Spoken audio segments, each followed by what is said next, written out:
Muy buenas tardes.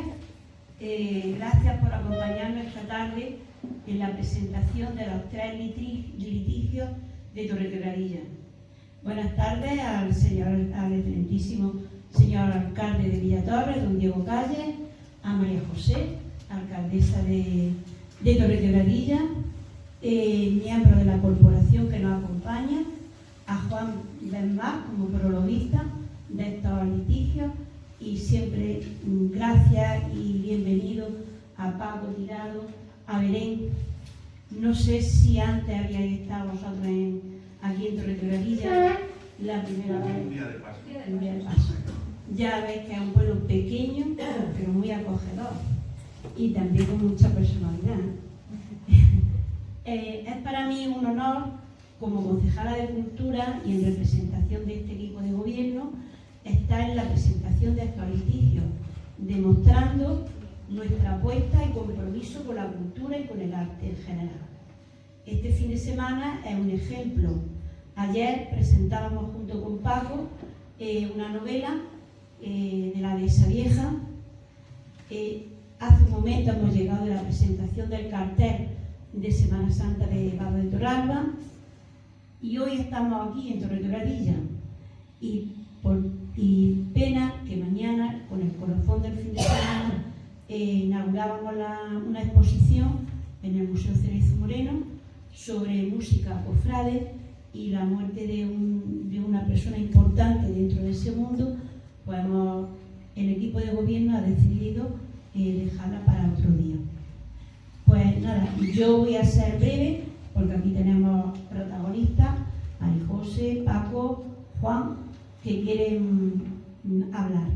Y yo deciros solo que gracias a la cultura, gracias a las novelas, gracias al arte, aunque sea un cuadro que nos pasa, que nos lleva a otro tiempo, en este caso ayer 1660, hoy alrededor 1624, que ocurren estos litigios. Solamente daros las gracias otra vez y felicitar a Paco por la dedicación, el esfuerzo y la pasión puesta en la historia de Villatorres, y todo a través de nuestros antepasados. A todos los presentes les invito a que se sumerjan en la historia que Paco nos contará hoy sobre estos litigios y explorar sus personajes y sus tramas. Gracias, y le paso a María José.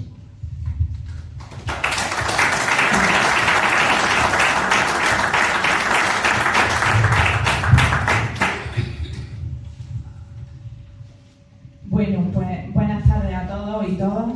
En primer lugar, quiero agradeceros hoy el estar aquí, al alcalde, a los concejales, gracias, pero sobre todo a Francisco Tirado, Paco, por el trabajo y el empeño que le han dedicado a la transcripción de estos 3 litigios, donde podremos sentir por un momento cómo vivían en Torrequebradilla a comienzos del siglo XVII. Francisco Tirado Moral, para el que no lo conozca, nació en Villargordo, emigró muy pequeño a Barcelona con sus padres.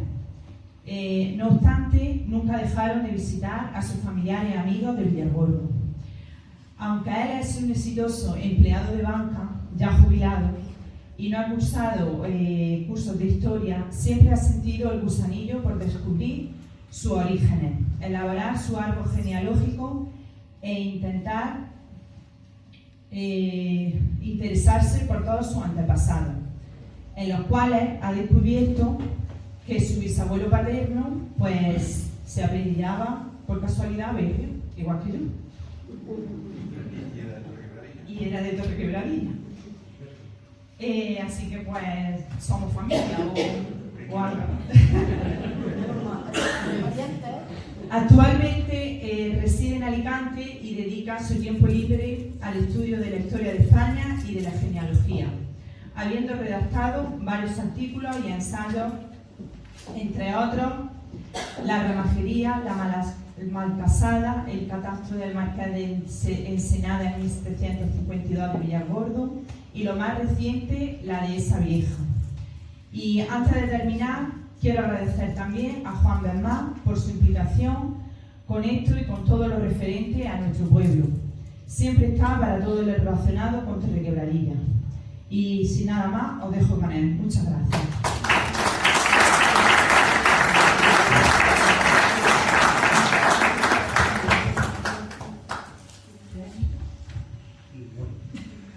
¿No poner aquí este lado primero? No voy a sentar. Bueno, buenas tardes. Yo me sumo a los agradecimientos que han hecho ellos. Simplemente quisiera añadir un poco mi relación con Paco. Pero me cambio. Es que me derrumbo. Mi relación con Paco Tirado viene de la revista Pueblo y Cultura, que como sabéis hace un par de años ya se puso en marcha, nos conocimos a través de vídeos y desde entonces pues teníamos una sintonía bastante buena, porque los dos, ninguno de los dos somos historiadores, los dos queremos mucho a la historia y concretamente a la historia de nuestro pueblo, los dos vivimos fuera de nuestro pueblo y bueno, pues somos muy amantes de conservar nuestras raíces. Yo quiero agradecer especialmente a Paco. Él rompió con un mito cuando hizo su primer libro diciéndome que yo hiciera el prólogo, porque ya sabéis las rivalidades esas falsas que se hablan de Torrequebradilla y Villargordo. Yo pues le agradecí enormemente eso, y aparte de eso me gustaría también decir que me gustaría resaltar su generosidad, porque todo lo que tiene, absolutamente todo lo que tiene, absolutamente todo lo que hace lo comparte, y lo comparte con la gente, y la prueba de ello es que hoy está aquí, ha venido desde Valencia para estar aquí y porque quería además que estos manuscritos y estas transcripciones estuvieran aquí, estuvieran en Torregroradilla. Y va a hacer hoy esa donación. Creo que es digno de agradecer el tener una persona tan generosa. La verdad es que últimamente somos como pinipón, como los pecos y tal, porque estamos aquí juntos entre los sitios.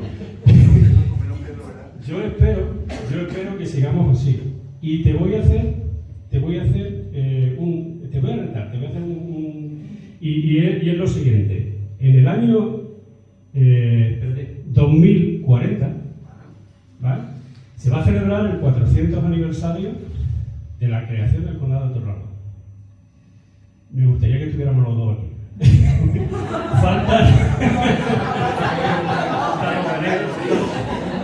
Faltan 15 años, faltan 15 años. Yo tendré 80. Ningún problema. Yo tendré 80 y vamos a estar fenomenal. Y ya lo redondo sería, aprovechando que están las autoridades, lo redondo sería que lo pudiéramos celebrar en el Palacio, en lugar de estar aquí.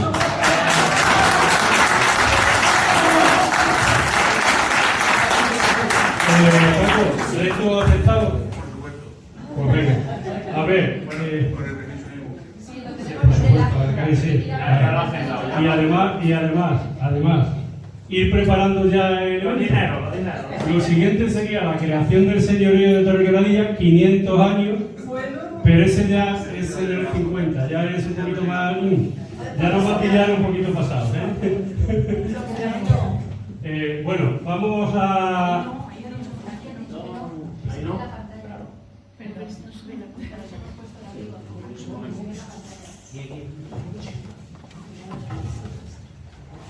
Y un poco para terminar con los agradecimientos, quería también agradecer a Fran y a la Asociación de Vecinos de Torregroradilla Unida, pues también su implicación, y la prueba de ello es que hoy pues está aquí el hombre haciendo el maestro de ceremonias con la técnica y con el ordenador, así que un fuerte aplauso.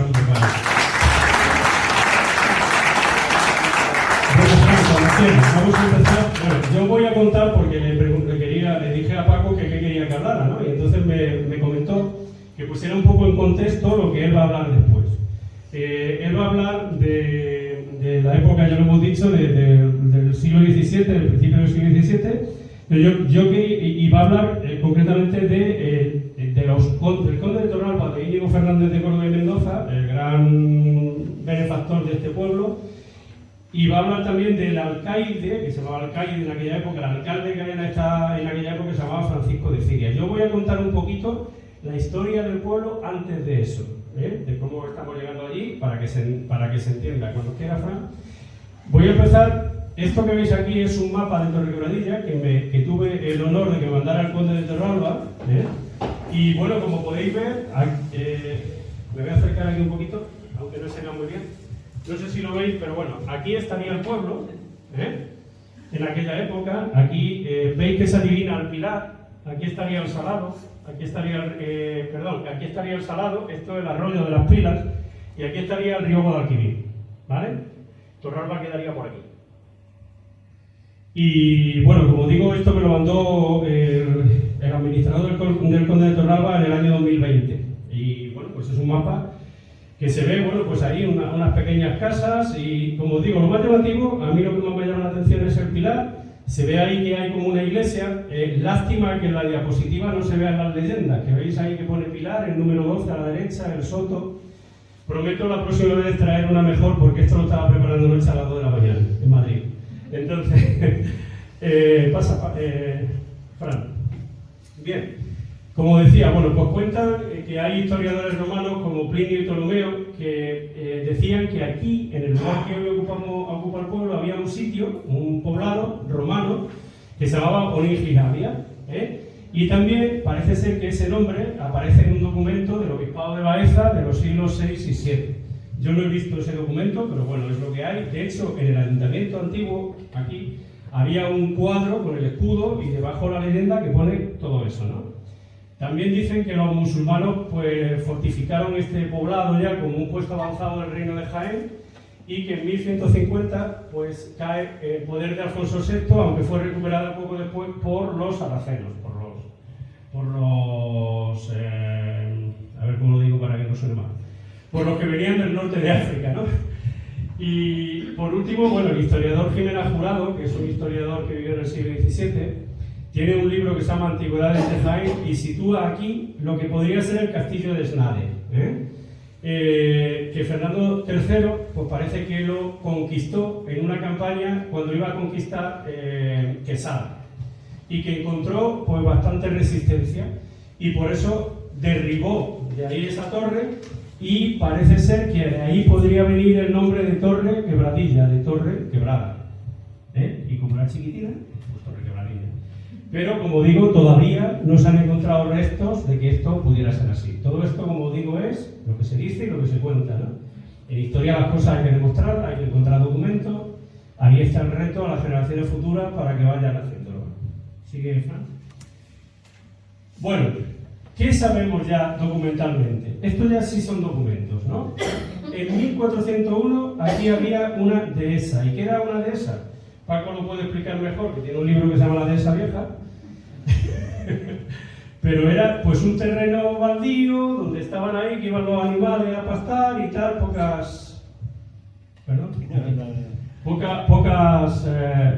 nada de plantaciones de olivo como hay ahora, ni nada de lo que ahora podemos ver que es el paisaje del pueblo, ¿no?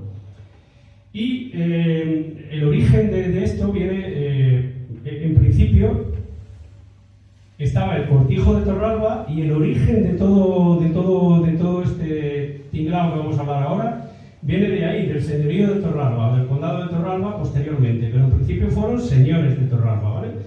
Y el primer señor de Torralba, que fue el señor que compró toda esta zona, se llamaba Luis López de Mendoza y estaba casado con esta señora Isabel Rodríguez de Moriana, que fueron padres de Juan de Mendoza. Lo que veis debajo es el escudo del conde de Torralba que hay en el torreón del conde de Torralba en Jaén, ¿vale? Ese es el escudo del condado de Torralba. ¿Pasamos, Fran? Bien. El hijo de estos señores se llama, fijaros arriba en la lista azul, ¿no? Era Juan de Mendoza, fue el segundo señor de Torralba. Este hombre es, pues una persona dentro de lo que es el señorío, pues importante.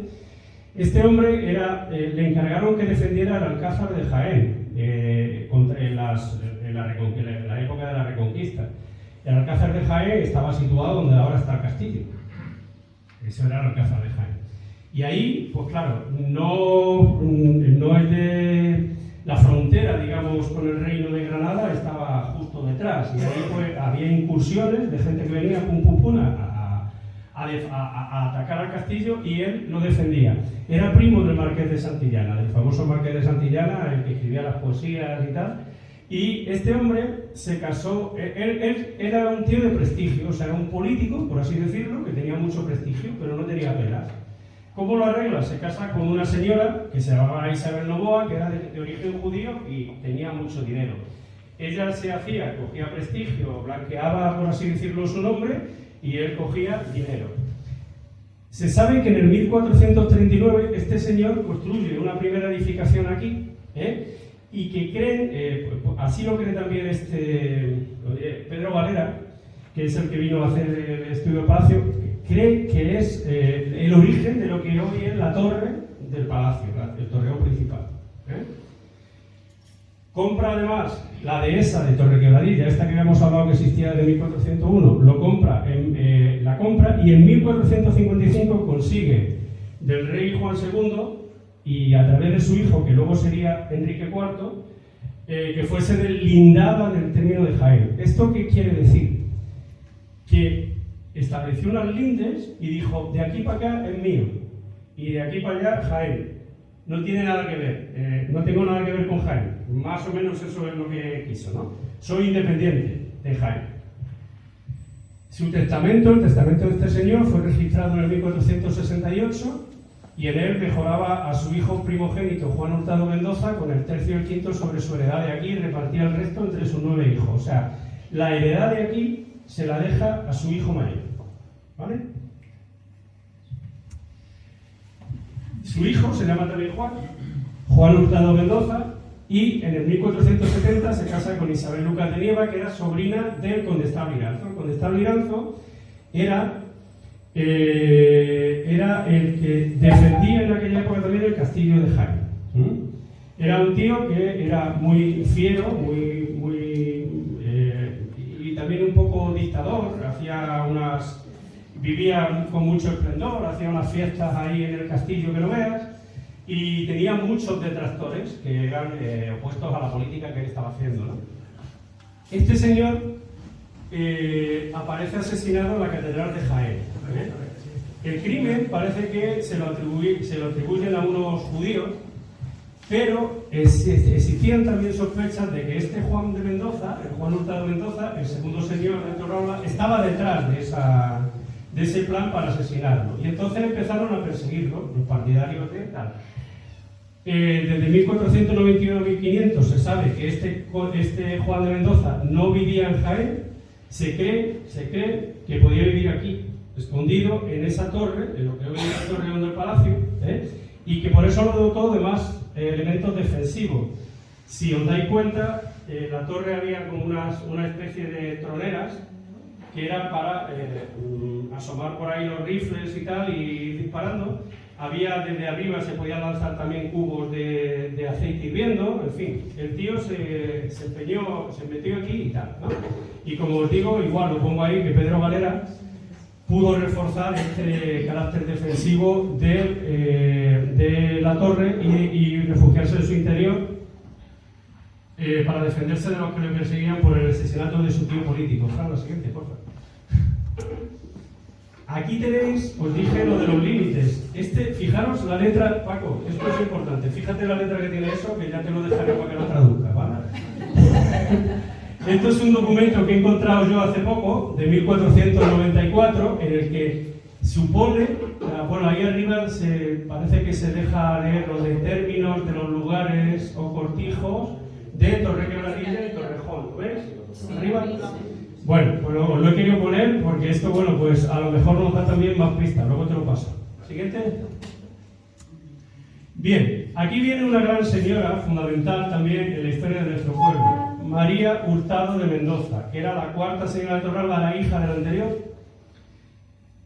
Esta se casa con un señor que se llama Antonio Fernández de Córdoba. Este señor estaba forrado.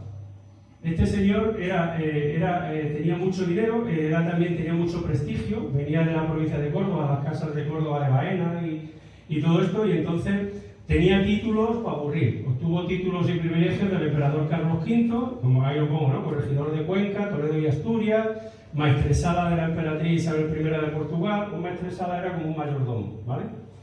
Y parte de su fortuna, ¿qué hacía? Pues la empleaban a financiar las campañas militares que el rey Carlos V, el emperador, emprendía. Este hombre muere en el año 1530. El 21 de octubre de 1554, por eso te digo que aquí llegamos tarde, ya no creo que vivamos en esa fecha, ¿verdad? María Hurtado Mendoza funda el mayorazgo de Torrequebradilla, vital para lo que viene después. ¿Qué es un mayorazgo? ¿Qué es un mayorazgo? Pues un mayorazgo es que toda la fortuna que poseía una familia se la dejaban al hijo mayor. Los hijos menores o se iban a la guerra o si eran hijas se vendían a monjas. Entonces había que pagar también por ser monja muchas veces en los conventos, ¿vale?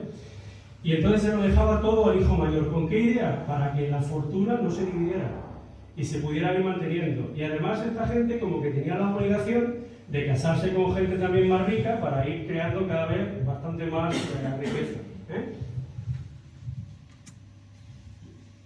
El hijo de esta señora, Diego Fernández de Córdoba, fue el quinto, se casa con María Rótulo Carrillo. Este hombre fue el que construyó un palacio en Jaén y también una capilla, la capilla mayor del convento de San Francisco, que estaba donde hoy está la Diputación Provincial. Lo que es el parking de la Diputación Provincial de Jaén, ahí estaba el convento de San Francisco y estaba la capilla mayor. Y ahí él hace, también dentro de la capilla, construye una sala para enterrarse él y todos sus descendientes, ¿vale? En 1558 consigue la jurisdicción de Torrequebradilla y consigue que le den el privilegio de villa. O sea, es un privilegio ya como de más de pueblo. Ya dejaba de alguna forma de ser una cortijada, por así decirlo, y se convierte en pueblo. Y en 1560 realizó una cosa que se llama un apeo, que no es ni más ni menos que el deslinde de las posesiones, entre Torrequebradilla y Jaén. Ahí hubo diversos pleitos también entre el concejo de aquí, el ayuntamiento de aquí, y el ayuntamiento de la ciudad de Jaén. Por cierto, se supone que este señor también tenía que ver algo con la construcción de la iglesia de aquí. Parece que en principio habían pensado que la iglesia podría servir de panteón familiar, y de hecho hay algunos historiadores que yo hablo con ellos que creen que esta parte que tiene la iglesia de aquí, que es plana, porque sabéis que tiene la escalera y luego la parte que da abajo, pues por ahí iban a construir otra nave que debería de ser la zona donde estaría el enterramiento. El cementerio del pueblo estaba detrás de la iglesia, justo. Entonces creían que podía ser ahí, lo que pasa es que parece ser que hubo una epidemia de peste y al final, bueno, pues decidieron que Jaén. El hijo de este, que se llama Antonio Fernández de Córdoba, no tuvo sucesión y le heredó su hermano Gabriel. Una foto del cortijo de Torralba debajo para rellenar la diapositiva. Gabriel Fernández de Córdoba, este señor fue el séptimo, como falleció el anterior, era el segundo hijo, que era él, y esta se casa con Alfonso Manríquez de Córdoba y de aquí pasa el título a su hijo Antonio. Hijo de Gabriel, como os decía, compró las alcabalas o impuestos de compraventa de Torrequebradilla y Torralba y tampoco tuvo sucesión. ¿Qué son las alcabalas? Pues las alcabalas son los impuestos, lo mismo que ahora hay el IVA. Pues antes estaba la alcabala, que es que cada vez que alguien pasaba por la zona o venía a vender algo o lo que sea, tenía que poner un impuesto. Eso no era la alcabala, eran unos impuestos.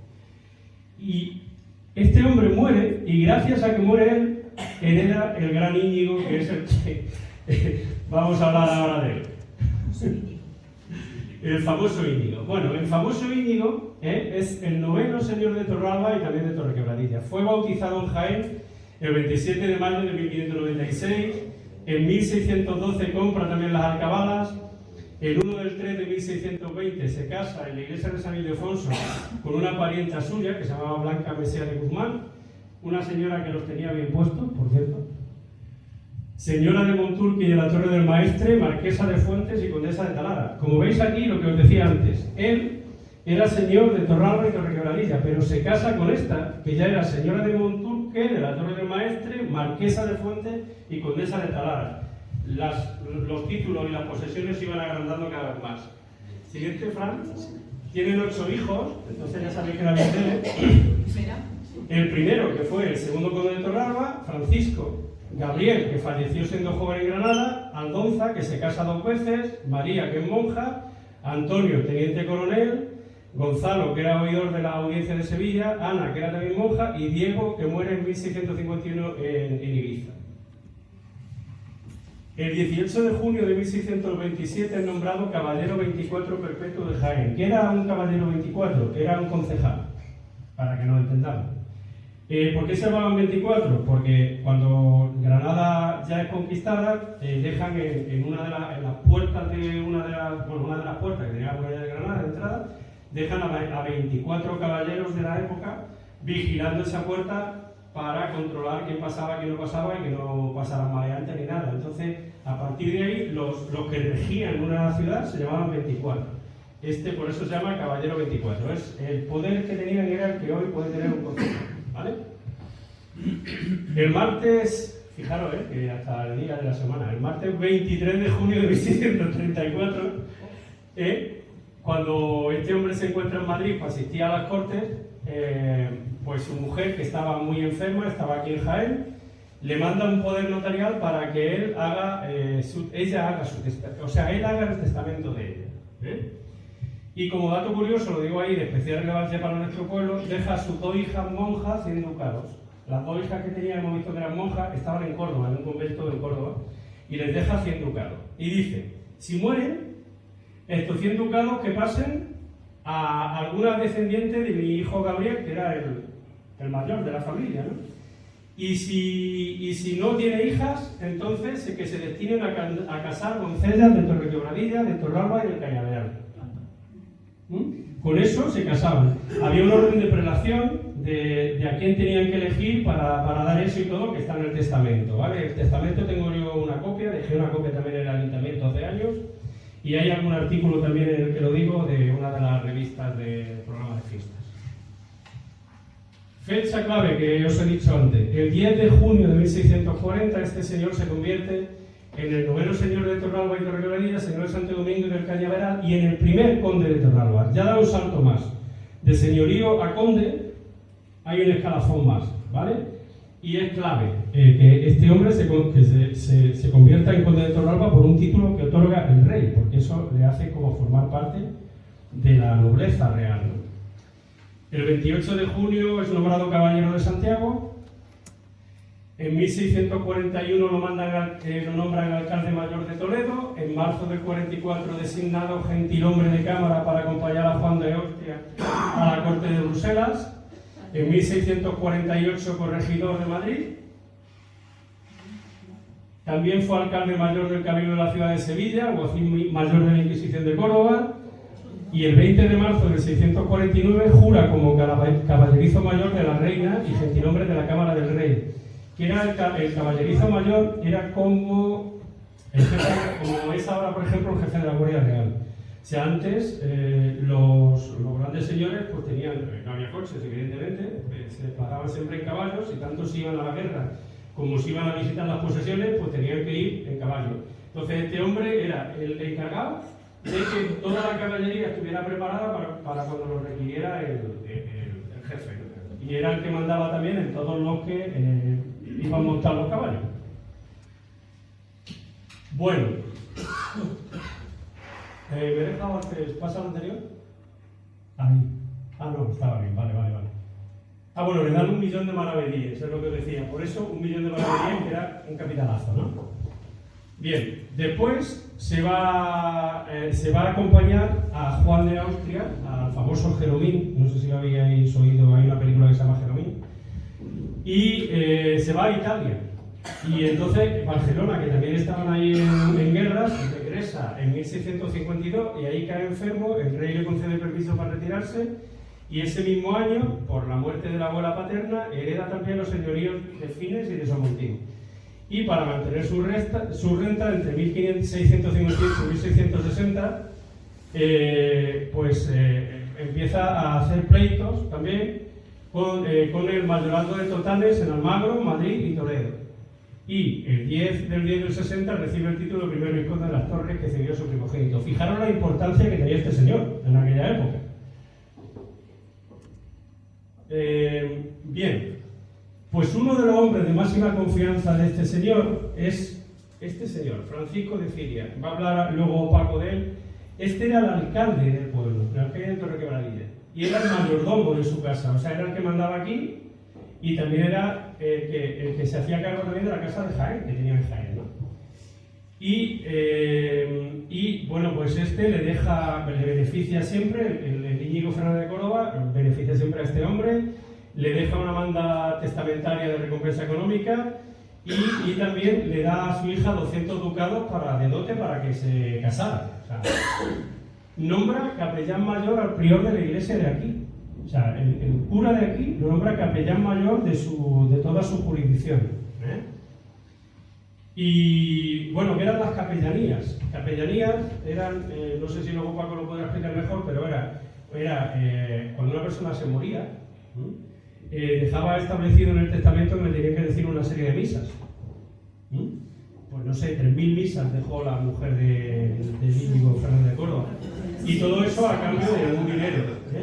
Pues este hombre tenía varias capellanías y al cura de aquí es el que le deja lo más importante, ¿no? También beneficia al sacristán. Y le paga para que enseñe, en aquella época, le paga para que enseñe a escribir a los niños. Alegría a escribir, en aquella época, estamos hablando del siglo XVII. Y en su testamento hace también referencia a una cantidad de más de 34.000 reales que su madre, Alonza Manrique, había invertido en el reparo de sus casas y mayorazgo, entre las que podía encontrarse el palacio. Se cree que este señor fue el que le dio la característica que tiene ahora el palacio, la característica de palacio, porque entonces era un torreón defensivo. Y el palacio pues era, ya veis, que tiene los arcos, tiene los corredores y tal, que es una cosa como de inspiración italiana, ¿no? Y se ve que este hombre se inspiró cuando se fue a Italia en eso, y le dio ese aire palaciego que tiene ahora el palacio, ¿eh? Bueno, desgraciadamente muere en el año 1661. Ahí tenéis una foto antiquísima del palacio. Ya habían cerrado un arco, no sé si os dais cuenta, porque tiene 3, el de ya estaba cerrado, y ahí se ve hasta ropa tendida, fijaros. ¿Eso de los vecinos? Sí, sí. Seguimos, Fran. Bien. Esto se lo comentaba hoy a Paco. Esto lo encontré anoche a las 2 de la mañana. Buscando cosas de Francisco de Ciria, me metí y vi que hay un libro que se llama Catálogo de Artistas y Artesanos de la Ciudad de Jaén, de Juan Aranda Salazar y Eufrasio López de Rojas, de un señor que se llama Rafael Galiano Puy, que es licenciado en Historia. No tengo el gusto de conocerle, pero voy a ver si lo encuentro y le pregunto, ¿no? Porque es un dato que no sabíamos y parece ser que este hombre dice que puede ser pintor. El que era alcalde de aquí sería pintor y ahí tenéis, ¿no? Dice, su faceta profesional solo sabemos que el 9 de abril de 1634 recibe por aprendiz de su oficio al pequeño Pedro López, de 7 años de edad, hijo de Diego López y tal. Y dice, vivió en las casas del conde de Torralba, en la Coronación de Santa María, de cuyo conde era mayordomo, administrador y alcaide de la fortaleza que este señor tenía en Torrequemadilla. O sea, más claro, agua. Es decir, tengo que preguntarle a este señor si lo veo, aunque aquí pone, no sé si veis abajo, que ponen de dónde ha podido sacar los datos, pero qué conexión, si realmente esa conexión está establecida. ¿Vale? Pero podría ser un dato nuevo que no sabíamos hasta ahora del alcalde de la época. Pasa, Fran. Y bueno, Paco va a hablar de litigios. Hay otros litigios del pueblo que en noviembre de 1563, el corregidor de Jaén, pues hizo notificaciones, pregones, diligencias para negociar los cerramientos. Y bueno, también advertía o sea, la gente, lo que se quejaban entonces era de que los ganados de este señor iban a pastar en zonas que no le correspondían, ¿no? Y bueno, pues por eso, siempre por las lindes, tenían esos litigios. Dice, el corregidor advertía que este derecho sería de mucho valor y que vendido perjudicaría mucho a la ciudad, por tener el don Diego la jurisdicción en Campiña y parte donde acude mucho el ganado a abrevarse en el río Guadalquivir. Y otro... ¿Sigue, Fran? El 11 de enero de 1560 se lleva a cabo el apeo, como os digo, el deslinde de la dehesa Boyal, y también tienen problemas con el Ayuntamiento de Jaén por los ensanches que al parecer había hecho el Diego de Córdoba, uno de los condes de Torralba, que iba, o sea, uno de los señores, que iba ganando terreno poco a poco, y dijeron, ¿dónde vas, no? Fran. Pues esto era todo lo que yo os quería contar. Y bueno, pues eso, muchas gracias por aguantarme y os paso a...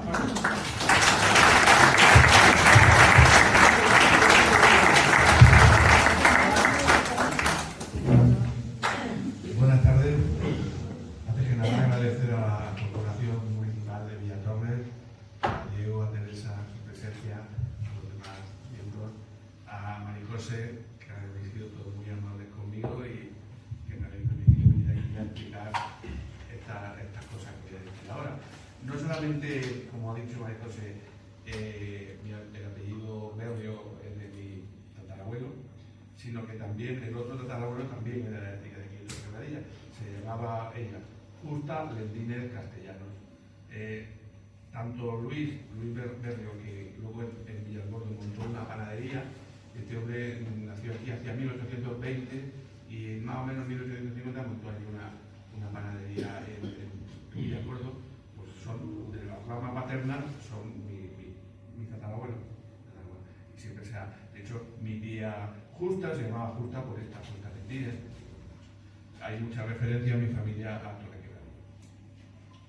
Bueno, yo quiero decir ante todo que la exposición que ha hecho Juan es magistral, pero yo cuando lo oigo y digo, perfecto, ¿no? Pero Y la gente que curraba aquí, ¿quién era?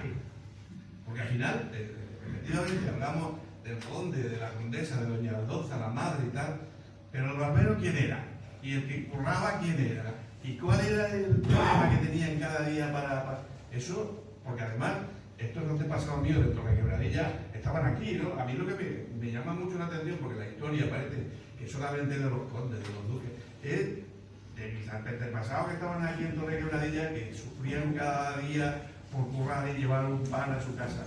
Y eso es lo que me motiva a buscar este tipo de documentos. Es decir, los 3 litigios estos que voy a comentar ahora están en un archivo, los originales, en un archivo de Granada que se llama el Archivo de la Real Chancillería de Granada. La Real Chancillería era el Tribunal Superior de la parte sur de España, desde el Tajo hacia abajo. La parte norte de España había una Real Chancillería en Valladolid. ¿Qué quiere decir? Que cuando alguien presentaba una demanda aquí en Jaén y no estaba de acuerdo, tenía la posibilidad, si tenía mucho dinero, de acudir al Tribunal de Granada. Allí lo que hacían era, cuando entraba una demanda, nombraban un juez, un oidor que le llamaban, y ese juez, pues claro, tenía que escuchar testigos. Lo que no podía hacer es decir a los de Torrequebradilla, venid aquí a Granada, y eso, en 1620, y me contáis. No, lo que hacía era enviar aquí, en concreto, vino a Mancha Real, no vino aquí a Torrequebradilla, a un letrado, que lo llamaban el receptor, un letrado y un escribano. Llegaba aquí, se entrevistaba con los demandantes, que eran los que pagaban todo el viaje y todo el gasto.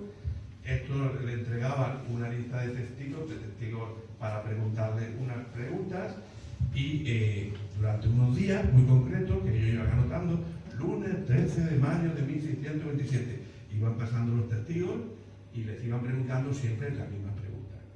¿Qué pasa? Cogían a uno de Torrequebradilla, le hacían una pregunta y este decía, pues sí, me acuerdo yo que mi abuelo dijo que tal, que igual, y contaba su vida. Y eso es la gracia. La gracia es que cada testigo cuenta una historia y cuenta que acaba. Hay uno que dice, pues yo por ahí iba a buscar espárragos, como ahora, ¿no? O el otro, pues yo cazaba conejos por unos sitios, por unos lugares que yo no conozco, a lo mejor vosotros sí, pero que han salido en el audiovisual. Es decir, estamos hablando de que el cortijo de Turubillo, el de la Higueruela, el de Barrera, ya existían en 1620. Yo no sé si eso tiene o no tiene relevancia, pero que esos cortijos, o sea, la gente que empieza a hablar aquí en contestar las preguntas, pues dicen, yo estoy trabajando en el cortijo del Turubillo. Por ejemplo, yo cuando la primera vez digo, no tengo ni idea de qué el cortijo del Turubillo, ni si existe, ahora parece que sí que existe, porque mi amigo José María me hizo una foto. O yo tengo un hermano, mi padre trabajaba en la torre del Puente Álamo. Pues vaya, ¿no? Y además lo dicen con palabras y giros de la época, es decir, porque en vez de decir yo vi, dice vido yo que mucho, no, como decía mi abuela, decía mucho, resulta que hace 400 años decían mucho también en vez de mucho, o de presentes también lo había dicho, en vez de decir ahora, decían o sea, que hablan los testigos hablan como hablaban entonces. Es como si escucharan a una persona que hace 400 años vivió aquí y que te cuenta una serie de historias. O sea que, bueno, a mí me parecía es complicado porque, claro, son cada manuscrito son unas 80, 90 hojas escritas a mano, que además pues, con muchas abreviaturas. Yo me he pasado casi 6 meses, cada día un poquito, hasta que he conseguido transcribirlo prácticamente todo.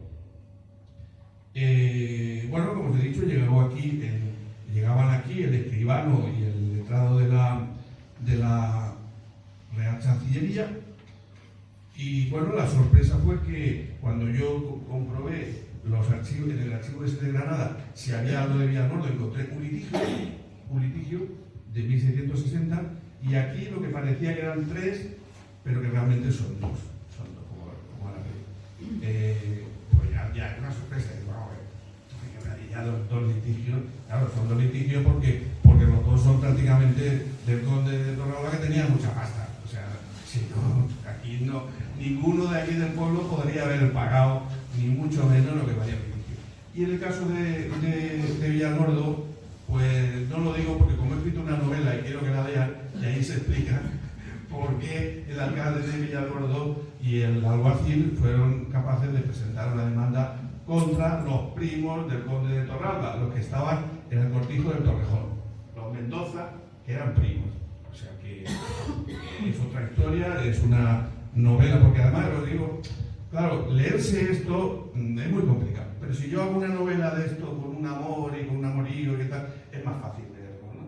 Entonces, en el caso de Villargordo, pues opté por hacer una novela, redacté y edité una novela en Amazon, que se llama La Dehesa Vieja, porque además, bueno, la Dehesa Vieja resulta que mi abuelo paterno, sus padres, su abuelo era de aquí de Torregrolla, mi abuelo tenía una huerta en la Dehesa Vieja, o sea que también era una cosa que, bueno, yo oía mucho en mi casa hablar a mi padre de la Dehesa Vieja, que ahí había pasado su infancia, total.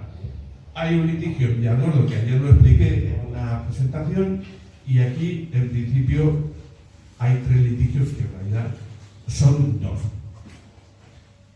Esos 2, voy a empezar por esos 2. El primero es de 1627 y el segundo, que es del mismo, es de 1658, o sea que han pasado entre uno y otro pues más de 30 años.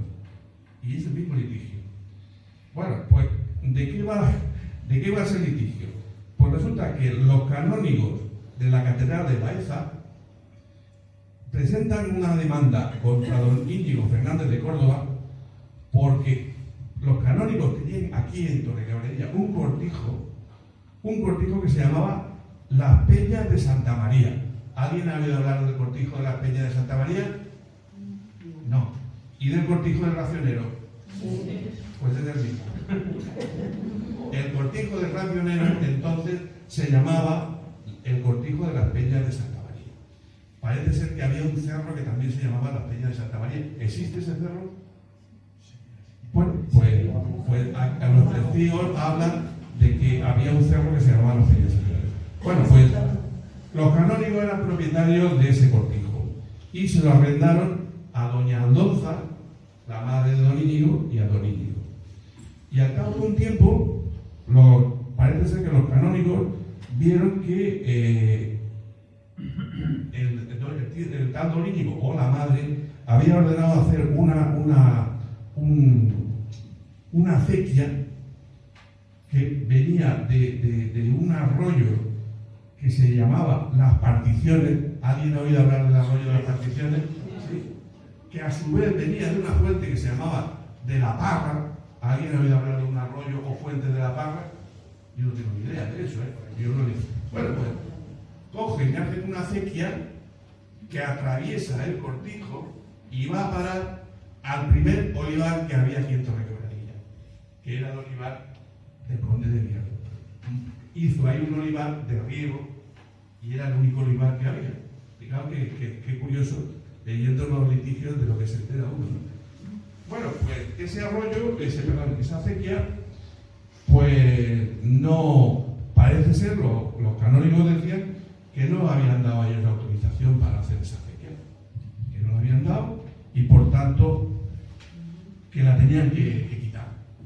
El conde dijo que, más o menos dijo tururú, o sea, que no la quitó. Así que los canónigos ordenaron a un grupo de hombres que vinieran aquí desde Mancha Real a tapar la acequia y se encontraron con 14 o 15 con trabucos mandados por el conde diciendo venga, venid para acá. Y pues evidentemente pues nada, pues no nos vamos aquí a liar a tortazos y a tiros porque vamos a salir perdiendo, mejor presentamos la demanda. Ese fue el origen de la demanda. Claro, ellos para adornarlo más dijeron que la acequia le quitaba mucho valor al cortijo, que les costaba mucho arrendarlo ya, porque tanto la Aldonza como el Íñigo la dejaron de arrendar, la dejaron abandonada. ellos lo que querían era regar el olivar, y los canónigos decían que esta gente nos está haciendo mucho perjuicio, mucho daño, no podemos volverlo a arrendar porque nadie lo quiere arrendar, los labradores de Torrequebraría no quieren arrendarlo y por tanto presentamos la demanda. Bueno, pues ya se presenta la demanda, llega ya a Granada, envían aquí al escribano y al receptor, y pues lo que os he dicho antes, van pasando testigos y claro, los testigos los habían buscado los canónigos. ¿Qué van a decir los testigos? Si ya estaban buscados por los canónigos, porque sí, que el conde ha hecho una acequia que no tenía que haberla hecha. Y claro, el lío que montó con una acequia, ¿no?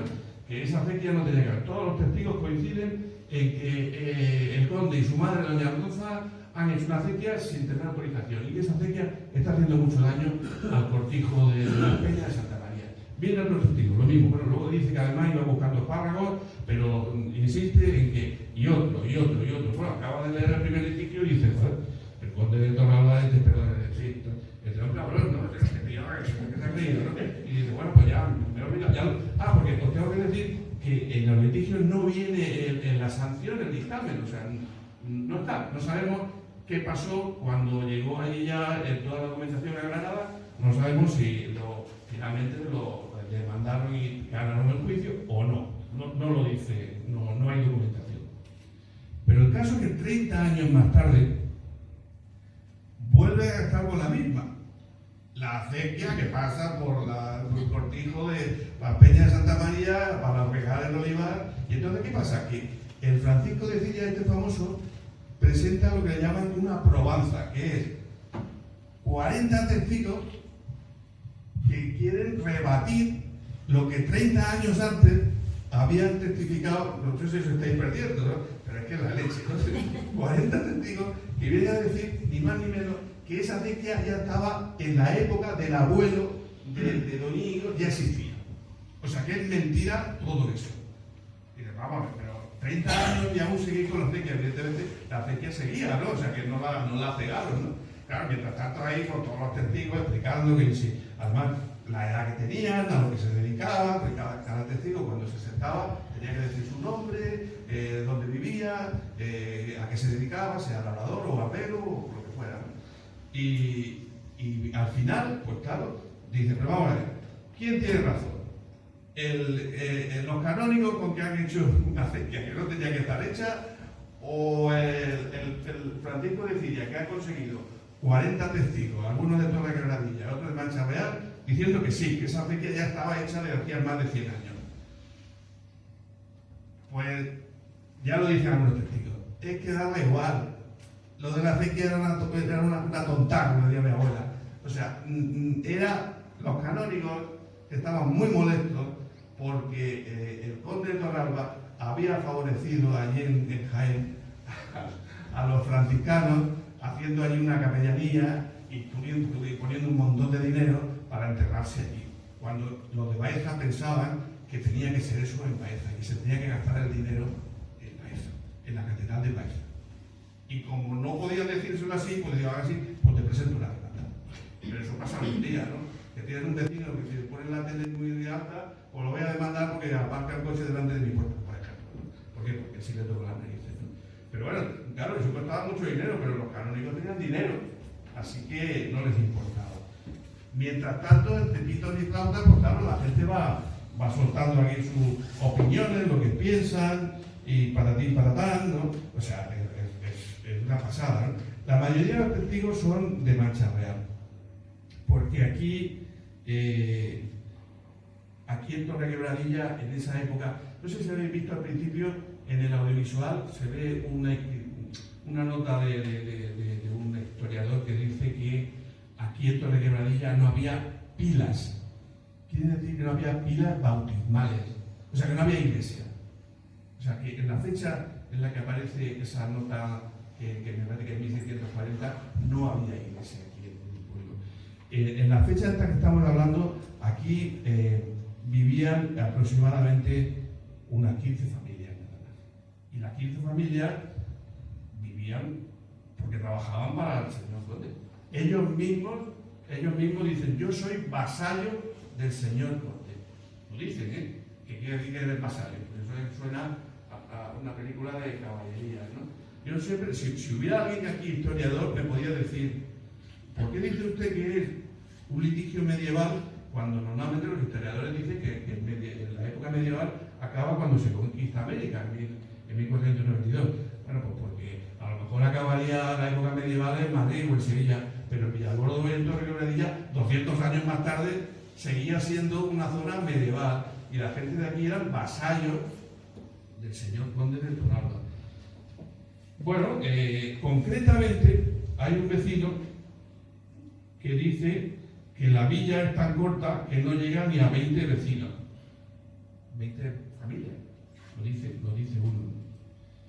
Y bueno, y explicar muchas cosas, o sea, ya os digo que bueno, es una cosa muy complicada de leer. Yo entiendo que no es una cosa para leerlo, porque claro, los testigos se repiten mucho, hay muchos que dicen lo mismo que el anterior, pero claro, van saltando cosas. Y os voy a leer, por ejemplo, textualmente lo que dice uno de ellos, que está de los primeros, de los que están en contra de la acequia.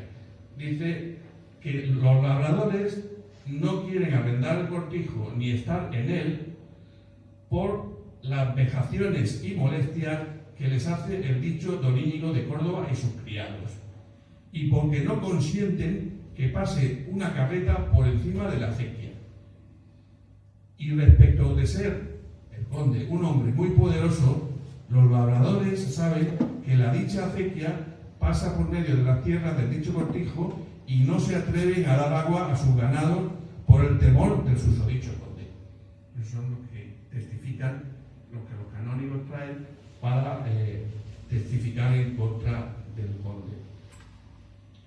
Bueno, pues podéis imaginar que ya os digo que a mí realmente lo que me llama la atención no es que si el conde hizo o no hizo la acequia, es los comentarios que hacen todos los vecinos. Bueno, pues el primero y el último, el primero manuscrito y el último hablan de lo mismo, pero el del medio es más interesante aún, para mi gusto, ¿no? El del medio es una demanda contra el propio Francisco de Ciria, contra el alcalde, no contra el conde. Y además lo hace un vecino de Mancha Real que es un labrador, que eso sí que es sorprendente. Pero además, lo más sorprendente es que cuando llegan aquí a Mancha Real, lo de Granada, le traen el otro y preguntan por este señor, y dice, este señor está en la cárcel. ¿Cómo que está en la cárcel? Viene el hijo y dice, sí, mi padre está en la cárcel porque no ha pagado los impuestos. El que no pagaba los impuestos lo metían a la cárcel. No quiero dar ideas, por eso.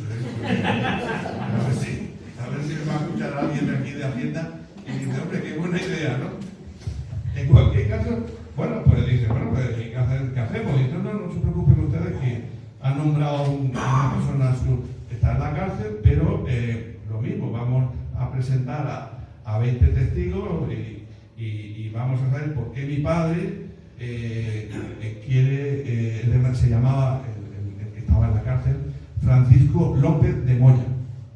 ¿Por qué mi padre ha demandado al Francisco de Ciria, ¿no? A ver, os voy a leer. Concretamente dice, el dicho Francisco de Ciria, con la mano y poder de ser el alcalde mayor, con muchos ganados que el susodicho ha tenido y tiene de vaca, yegua, oveja y otros, es dañador público, o sea que hace daño, comiéndose las heredades, viñas y sembrados de los vecinos, mandando a sus criados y pastores traigan los ganados gordos y los entren donde quisieren, sin que se les dé nada de denuncia, porque para eso es alcalde. Y concretamente dice, y en particular a un vecino que se llamaba Rodrigo de Gámez, por los daños que le hizo, le mató un buey de un trabucazo. O sea que el Francisco de Ciria era el chuleta, hablando en plan. Y además, es que lo dice, el Francisco de Ciria que vive en Jaén, cuando viene aquí, se monta en el caballo del señor conde, que eso era un privilegio, y se pasea por ahí como diciendo, yo soy aquí el señor conde, la manifestación del señor. Y esos vecinos les cabreaban mucho. Pues este tío tiene que ir por aquí tiene que ir con el caballo del señor conde, si él no es el caballo de él. Bueno, el caso es que presentan la demanda, claro, en esa demanda contra Francisco decía no hay ninguno de Torreveradilla, quien iba a presentar un testimonio. Entonces se buscan de Mancha Real, casi todo. Mancha Real que han trabajado aquí o que han venido por aquí, y la sorpresa es que incluso los de Mancha Real dicen no, Francisco decía es una bellísima persona. Es un tío genial. O sea, es que mató un buey, bueno, porque se equivocó y pensaba que era una perdiz, pero luego lo pagó. Lo dicen así, ¿eh? Luego lo pagó la matanza del buey, ¿no? Nadie se atreve a testificar en contra de Francisco de Silla, porque era un tipo muy poderoso, porque al final resulta que, claro, el conde de Torralba, como bien ha dicho Juan, estaba en Italia o en Milán y tal, aquí no venía, y vendría una vez cada 2 años, pero Francisco decía que vivía en Jaén, venía aquí cada 2 o 3 a chulear por aquí al personal y a darse como si él fuera el conde. Y ese fue el motivo de la demanda. La verdad que es sorprendente, ¿no? Que tiene gracia. Pero además en esa demanda pues está la única relación de vecinos que existía en esa época. Eso también es extraordinario. Saber quién vivía en Torrequebradilla en 1643, me parece que es, pues no es nada fácil, ¿eh? No es nada fácil. Yo creo que yo voy a decir los nombres por si os suenan, pero me parece a mí que es la primera vez que nos vaya a oír en la vida y no sé si nos vaya a oír alguna vez más, sobre todo por los apellidos, ¿eh? Además las edades, ¿no? Miguel de Linares, 72 años, labrador. Luis de Bedmar, dice Juan, se lo dice, me dice que no es pariente suyo, no lo sé. Bueno, no sé, pero... O de Bedmar, 50 años. Alonso de Molina, 30 años, labrador, todos son labradores. Gonzalo Hermoso, 38 años. Miguel Bravo, 50. Salvador de Pídola, 35. Matías de Espinosa, 40. Martín de Aguilar, 44. Juan de Mescua, 60. Benito Ruiz, 44. Antón Valero, 40. Y por último, Pedro Ruiz de Arena, 25 años, barbero. Era el barbero de Torrevieja. Menos el barbero. Había que ir a labrar, pero bien afitado. Entonces, claro, a mí me hace gracia porque ¿quién se va a dedicar a buscar las personas que vivían en Torrequebradilla? Hablaremos del conde, de su madre, de la doña Rosa y tal, pero esta gente y lo que pensaba y lo que decían y tal, parece que la historia se ha olvidado de ello. Y a mí es lo que me interesa. A mí lo que me interesa es esas personas, porque de una manera u otra, esto cuando se casaron y tal y cual, yo vengo de ellos y vosotros venís también de ellos. Del conde no. Yo por lo menos del conde no soy no creo yo que yo sepa. No sé yo si bueno, entonces tengo el derecho de hacer nada, ¿eh? Bueno, por ejemplo. Pero además hay cosas curiosísimas como son las firmas. Yo pensaba que nadie sabía firmar y no, había muchos que firmaban, muchos de Torrequebradilla que firmaban. Y hay uno en concreto que se había hecho un sello con su nombre de madera, el nombre, Francisco Tirado, y lo que hacía era sellar, dice, no sé escribir, lo dice así, pero tengo un sello, y sellaba. Qué tío más anticipado a su época, ¿no? Ya lo iba a decir, ¿no? Pues debe ser. Pero, bueno, esos son los detalles que a mí realmente me han llamado mucho la atención, porque, insisto, efectivamente, que el conde en el primer litigio tendría tendría unos 30 años, fue en 1627, y en el último litigio ya era muy mayor, 4 años más murió. Bueno, pues el último litigio, que fue el que organizó Francisco de Ciria, lo organizó desde cuándo, lo bordó. Pues lo que hizo el señor conde fue darle poderes notariales a Francisco de Ciria para que lo representara ampliamente. Es decir, le dijo: Francisco de Ciria, haz lo que te da gana, yo paso. Y le dio un poder notarial unos años antes para que actuara en su nombre en cualquier tipo de litigio. Ese poder lo he encontrado, lo he fotocopiado, lo he transcrito y lo he marcado, y os lo voy a dejar aquí como pequeño obsequio para que tengáis en cuenta que quién era Francisco de Ciria, que era un personaje muy peculiar, vamos, para hacer una novela. Porque además, estas cosas dicen, bueno, ¿para qué sirve esto?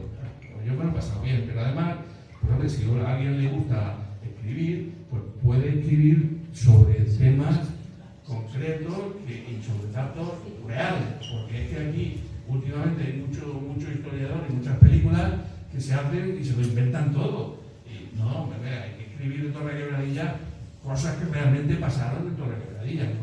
No inventemos, porque entonces nos estamos cargando la historia, ¿no? Es decir, estos litigios nos ayudan a descubrir, son difíciles de leer, yo lo reconozco, pero nos ayudan a descubrir cómo vivían y cómo pensaban y cómo hablaban.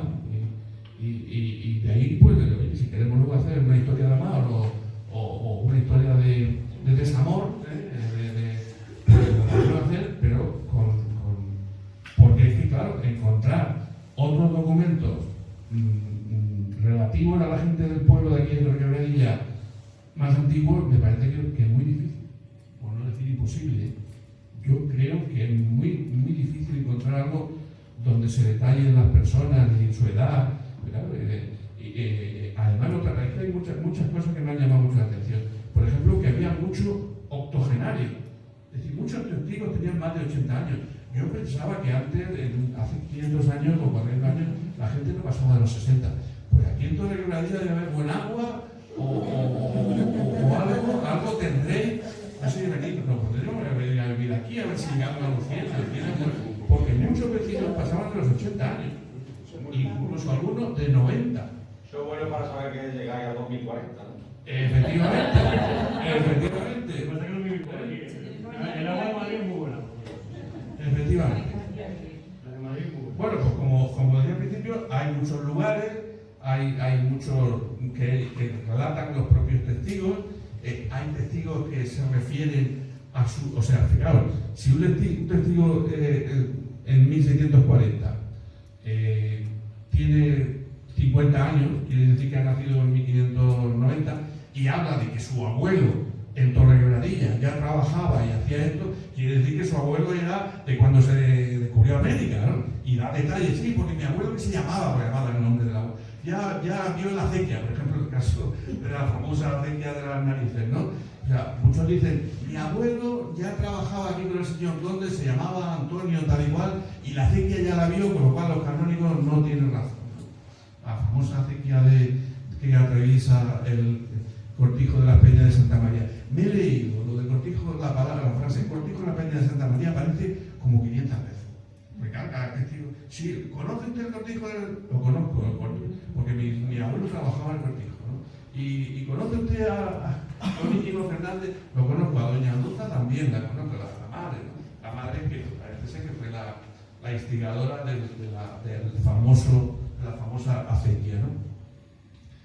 Bueno, pues la verdad, yo podría estar hablando hasta, yo qué sé, porque aquí hay un montón de cosas, pero yo lo único que quisiera es que os quedarais un poco con la idea de que, pues hombre, de que estos litigios yo creo que son interesantes para la historia de Torre Quebradilla, y que el haberlos transcrito que se puedan leer, porque es que aquí así no se puede leer, bueno, ya lo habéis visto, o sea, yo reto a alguien que se pueda leer esta página. ¿Lo veis, no? O sea, yo lo que tuve que hacer es escanearla ampliarla en el ordenador, cada página me ha costado pues como 1 hora de transcribirla, ¿no? ¿Por qué? Pues porque antes se escribían los escribanos para ahorrar tiempo, hacían las palabras resumidas. Es decir, testigo, en vez de poner testigo ponían T y una O. Y así ya no tenían que poner testigo, la miniatura. Exacto. Entonces, claro, la primera vez que leo una T y ahora una O, digo, ¿esto qué es? O ya, cuando ya sabes que eso... Bueno, pues abreviaturas de esas hay un montón. Esa es la dificultad de leer los textos antiguos. Que antes los escribanos, para ahorrar trabajo y para escribir más rápido, abreviaban muchas palabras. Incluso frases enteras las abreviaban. Esa es la dificultad. Pero bueno, a pesar de eso, y de los ratos que dejaba a mi mujer ahí sola delante de la tele y acordándose de mí, pues me lo pasa muy bien. Y así he conocido cosas de Torregroradilla que no conocía y ha sido muy interesante. Así que aquí os dejo los 2 litigios.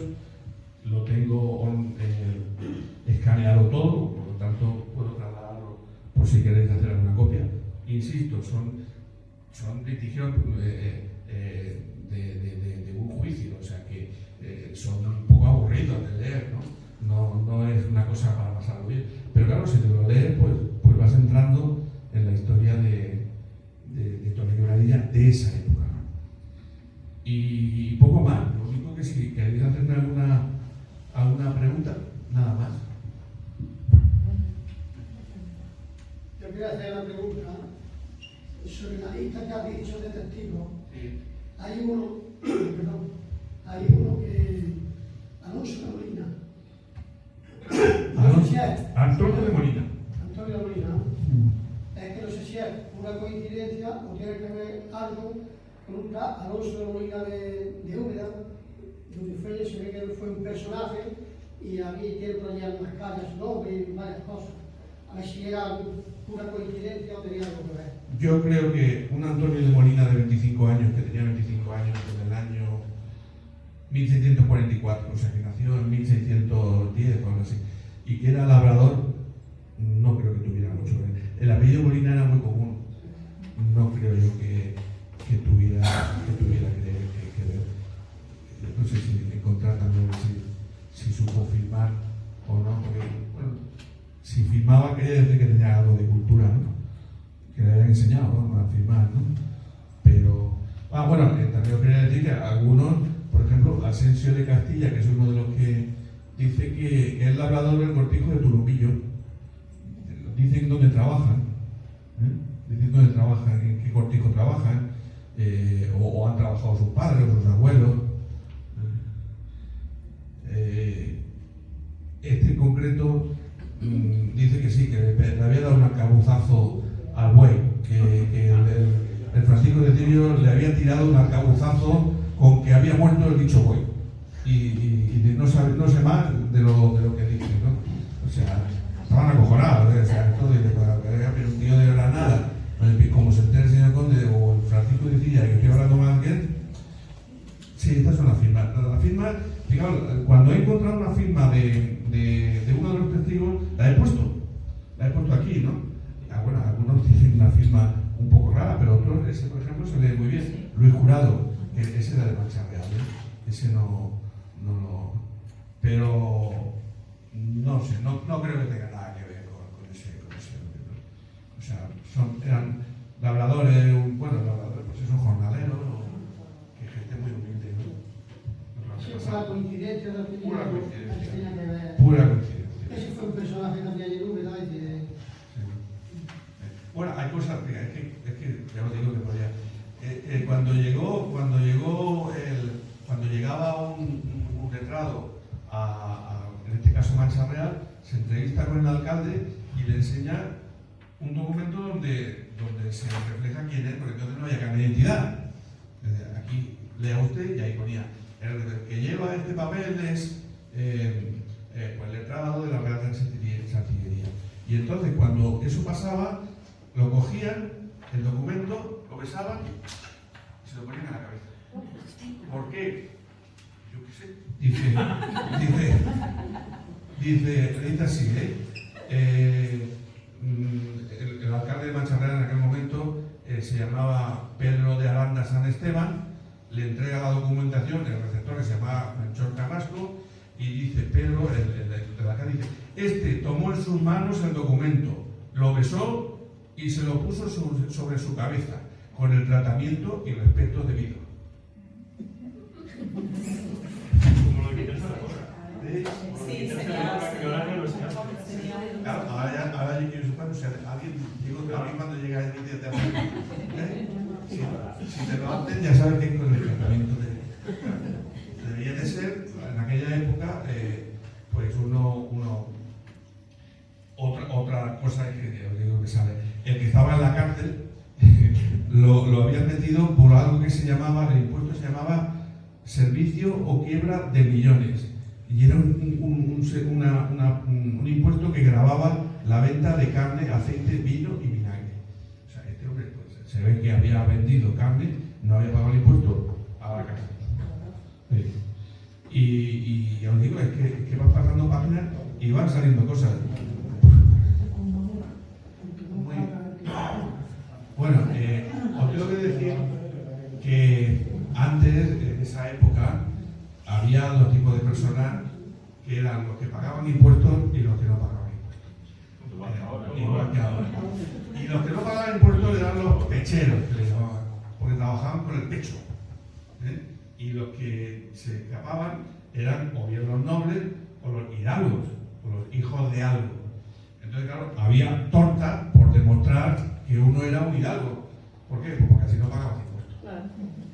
Y entonces, en Granada, precisamente, en la Chancillería de Granada, había un tribunal aparte, solamente uno, exclusivo, con un juez, para recibir desde los legajos de gente que quería demostrar que eran hijos de algo, y así no pagar impuestos.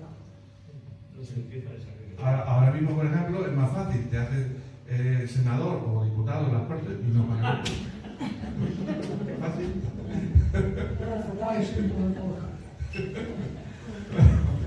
Bueno, ¿alguna pregunta más? Sí. Yo antes no vengo a repetir. No, quiero. Había hablado de la generosidad de Paco, ¿no? con este tema. Estos documentos que os he enseñado, ¿vale?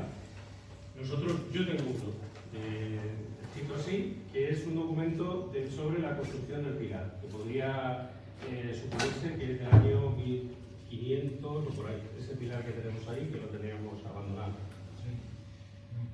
Bueno, pues traducir, yo pregunté en Madrid lo que cuesta traducir una página, una por detrás y otra por delante, 90 pavos. Fijaros el valor económico que tendría traducir lo que ha traducido él, ¿no? Y aparte, el tiempo que he invertido en hacer el curso de traducción. O sea que hablaba antes de su generosidad, ya no es solamente la generosidad de decir, hago mi trabajo y lo doy, además, gratis. Pero dicho eso, si le queréis regalar una casa en el pueblo, no. Una botella de agua. Bueno, esta es la reproducción, perdón, del poder notarial, pero no del primero, sino es lo que le llaman una fe de poder. O sea, el primer poder que le dio el conde Torralba al tal Francisco de Ciria fue en 1634. Bueno, yo creo que Francisco de Ciria ahí estaba recién aterrizado aquí en Torreveradilla. Y luego en 1758 lo hacen un documento que es una fe de poder, como diciendo, hay un poder anterior que aún sigue vivo, ¿no? Que es el de la derecha. Lo veis que hay en la izquierda lo he transcrito y el de la derecha es la fe de poder de 1758 de este señor, de Francisco de Ciria, que bueno, que se merece a lo mejor hacerle algún día una novela, porque era un tipo muy curioso. Ya sabes. Pues nada más, muchas gracias por la atención.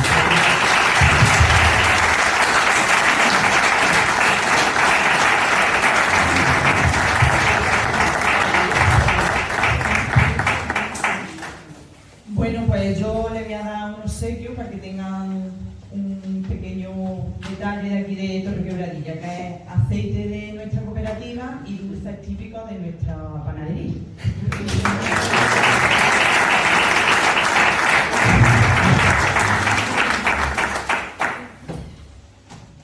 Muchas gracias. Mira, ya tengo cena. Pero para varios días. Profesor, mira, ¿puedo invitar a alguno? Muchas gracias.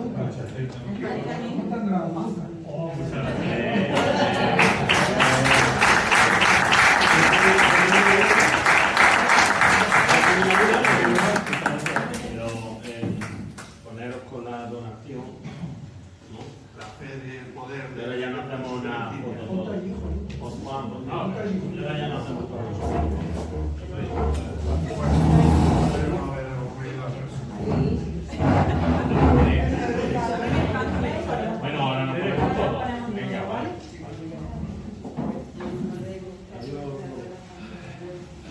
Y pero son que no son donaciones. Ah, sí, es que la donación es todo. Todo.